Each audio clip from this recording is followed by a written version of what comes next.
Kemarin ada video yang lewat dari FYP aku. Di situ dia nunjukin lagi dipukulin sama anak majikannya. Dan gara-gara itu aku jadi keingat sama kejadian beberapa tahun yang lalu. Jadi dulu aku sama temanku itu sempat kerja sama orang. Dan dia itu punya anak dua, masih kecil-kecil banget. Yang paling besarnya itu sekitar kelas 3 SD. Dan yang paling kecilnya itu belum masuk TK ataupun PAUD. Nah, selama kita kerja di situ, anak yang kecilnya itu suka banget mukulin kita. Bahkan di depan mamanya sekalipun, mamanya nggak pernah larang ataupun marah. Jujur walaupun anak kecil kita kesel banget karena menurut kita itu kebiasaan yang buruk banget yang seharusnya itu masih bisa dikasih tahu sama anaknya. Kayak misalnya kita larang buat jangan mukul orang, tapi walaupun di depan mamanya kita nggak segan-segan buat ngasih tahu sama tuh anak supaya sama orang itu disayang, jangan dipukulin. Tapi anaknya itu nggak pernah jera buat mukulin kita. Gimana mau jera coba, mamanya aja nggak larang. Semakin lama kita kerja di sana, di situ kita makin sering ngeliat kalau anaknya yang paling besar yang masih kelas 3 SD ini ternyata sering banget mukulin si anak yang paling kecil ini. Dan walaupun di depan mamanya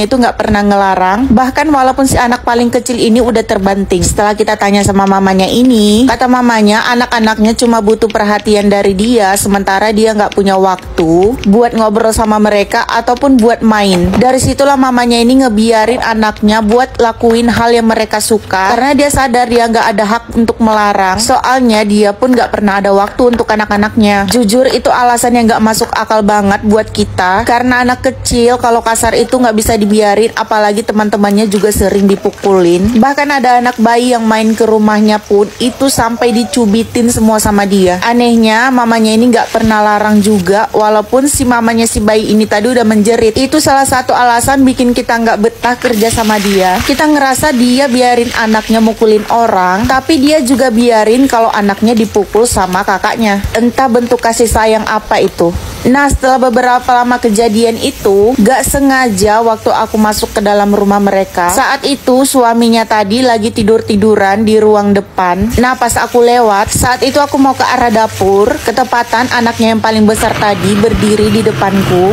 Dia berjalan juga ke arah dapur. Di situ kita melewati ayahnya yang lagi rebahan tadi. Tapi karena si anak ini duduknya paling depan dan dia yang lebih dulu lewat, si ayahnya ini tadi gak nyadar kalau aku ada di belakang si anaknya tadi. Nah, pas anaknya ini lagi jalan melewati si ayahnya tadi, dalam posisi sedang berbaring, dia langsung menyangkal kaki anaknya yang lewat sampai anaknya ini tersungkul dan terpental, yang akhirnya jatuh. Si anaknya ini langsung menjerit kesakitan. Tadinya aku pikir nggak disengaja, ternyata ayahnya ini sengaja. Dan saat melihat si anaknya yang paling besar ini udah terjatuh, dia malah ketawa dan nggak bergerak dari tempat tidurnya sama sekali. Dia masih lanjut rebahan sementara anaknya ini udah menangis kesakitan. Dari situlah aku tahu kenapa anak-anaknya begitu kasar.